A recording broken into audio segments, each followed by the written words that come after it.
Visto os modos de trabalho, então vamos dar uma olhadinha em como é que são os métodos de visualização para que a gente possa trabalhar com mais clareza, com mais tranquilidade, tá? Aqui eu tenho meu cubinho de volta, deixa eu adicionar a Suzane de novo. Ó, aqui eu tenho a Suzane, nosso macaquinho, tá? Estou com 2 objetos aqui. O que acontece, tá? A coisa que talvez seja a mais básica e que nos ajuda bastante é a maneira que a gente vai enxergar o shader, a superfície, tá? Por enquanto, vamos tratar o shader como apenas a superfície. A gente vai entrando nesse caminho aos pouquinhos. Eu estou visualizando aqui, especificamente, né, o meu objeto meio que facetado, né? Parece que ele está lapidado de uma maneira não muito polida. Quando eu aperto a tecla W, eu tenho as duas primeiras opções, ó, shader, shade smooth ou shader shade flat. O flat é como tá. A gente está enxergando todos os polígonos perfeitamente, ele fica meio blocado. O shade smooth, ele faz justamente a visualização, eu não estou mudando nada da minha malha, a visualização dele deixa a superfície com um aspecto mais polido. Não estou mudando em nada o objeto, é só a maneira que a gente está visualizando. Isso vai impactar totalmente no método de trabalho que a gente vai fazer, porque dependendo do material, do objeto, do propósito que a gente vai trabalhar, a gente fica balançando, a gente fica trabalhando entre esses dois modos, ok? Isso é a primeira coisa. Então não se assustem se quando vocês começarem a modelar, parece que tudo está trabalhado a facão. É assim mesmo, porque a gente trabalha ora com o flat, ora com o smooth. Certo? Muito bem. Métodos de visualização aqui dentro do Blender. Então a gente está trabalhando com a visão mais crua, né? Meu objeto não tem material, não tem nenhum tipo de shader, não tem nenhum tipo de textura, nem nada. Ele está cru. Aqui em cima no cantinho, ó, eu tenho 4 bolinhas, tá? A primeira delas, que não está habilitada, a segunda que está habilitada, né? Que é o Viewport Shading. A primeira delas é o Warframe. O Warframe, vocês já devem ter visto alguma vez na vida. É o modo de... a tradução seria o modo aramado. A gente visualizar o nosso objeto só com as linhas de construção, tá? Ele é muito útil para alguns casos, quando a gente tem um objeto dentro do outro, a gente quer ver se, de repente, se o queixo aqui da Suzane está encostando exatamente ali na linha do cubo, esse tipo de coisa, é legal, tá? Em alguns casos a gente trabalha com isso por um bom tempo. Eu tenho o modo padrão, né, o shader da viewport padrão.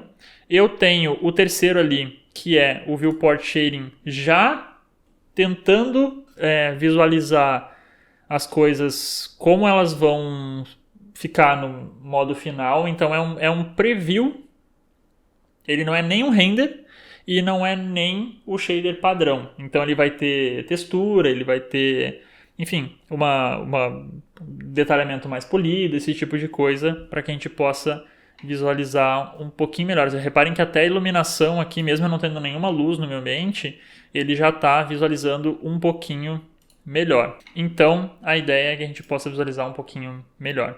No modo, no último modo lá, que é o modo de renderização, a gente vai estar simulando, na verdade a gente vai estar renderizando em forma de preview. Aqui a gente está efetivamente fazendo um render na viewport, não com total qualidade, por isso que ele fica todo granulado, mas a gente já vai estar visualizando boa parte de como vai ficar essa peça, esse render, esse objeto, essa animação, enfim, com sua forma final, com todas as luzes, iluminação e tudo mais.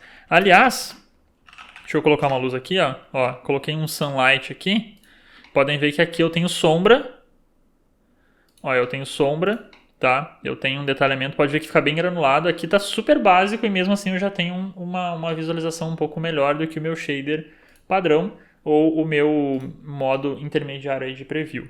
Por que a gente usa esse modo intermediário aqui? Muitas vezes quando a gente está utilizando o Render Eevee ou quando a gente pode ir aqui nessa setinha aqui no canto e visualizar com um HDRI diferente, que é uma maneira de deixar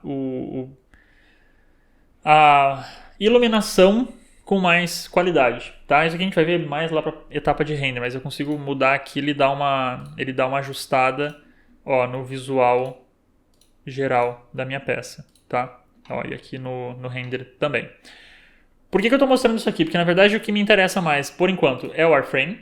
para a gente poder modelar.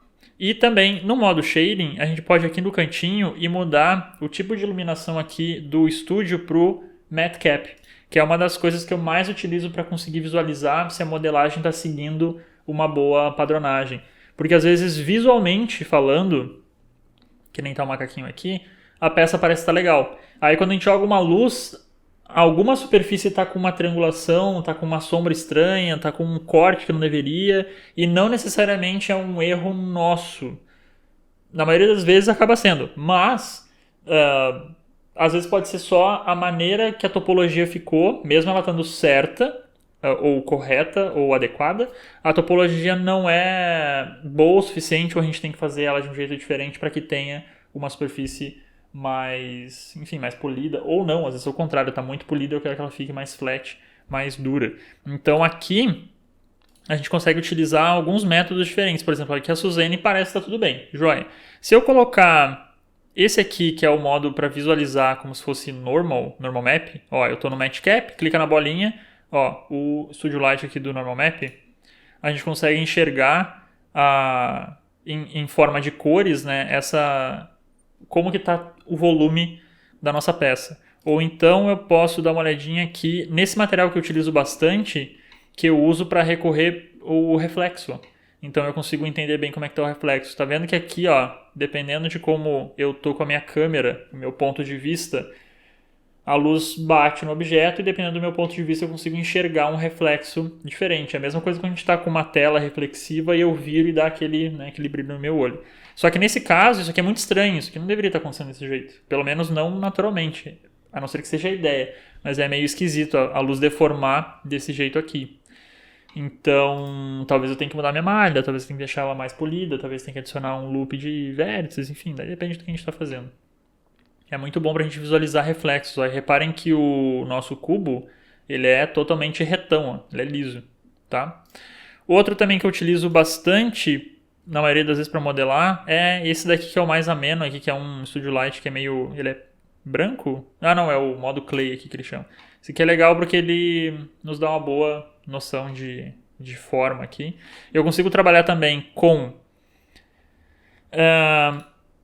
o modo aqui de sombra, o modo de cavity, que o que é o cavity, né? É o desenho da cavidade. Podem reparar que aqui onde tem ângulos muito marcantes, o nosso objeto ele fica quase que desenhado, é quase que se fosse uma silhueta de contraste. Então é muito bom também pra gente ver quando tem alguma cicatriz desenhada, sei lá, alguma profundidade, por exemplo, no nariz, de repente na boca, ou musculatura também, enfim. Serve tanto para modelagem orgânica quanto para modelagem não orgânica, mas é bem legal de utilizar também. Aqui na Suzane eu até vou colocar vou fazer com que ela fique, ó, coloquei um modificador aqui, também com atalho, a gente já vai falar de modificador daqui a pouquinho, mas reparem que eu adicionei um modificador, e agora a Suzane realmente está com a topologia, né? Toda a malha dela está alterada por conta de um modificador. E reparem como que fica o cavity aqui, ó. Quando eu tiro ele ou quando eu coloco. Ó. A região dos olhos, principalmente, fica bem mais marcada. Para que serve isso?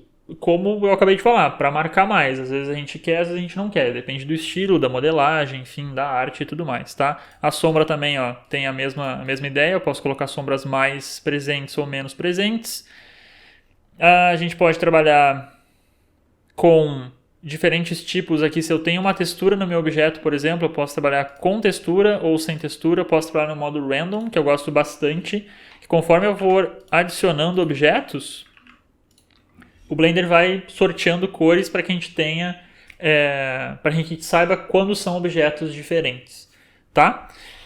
Acho que no geral é isso. Falei bastante, é só pra gente ter uma noção. Eu prometo que a gente já vai começar a trabalhar propriamente na ferramenta, mas é importante entender esses conceitos para não ficar falando isso aqui no meio de um trabalho. Então aqui a gente pode tirar algumas coisas do caminho para a gente começar a trabalhar com mais velocidade. Então esses são os métodos de trabalho e modos de visualização, né, que a gente pode entender melhor. Reparem que aqui eu coloquei no modo render, né, realmente para renderizar na viewport.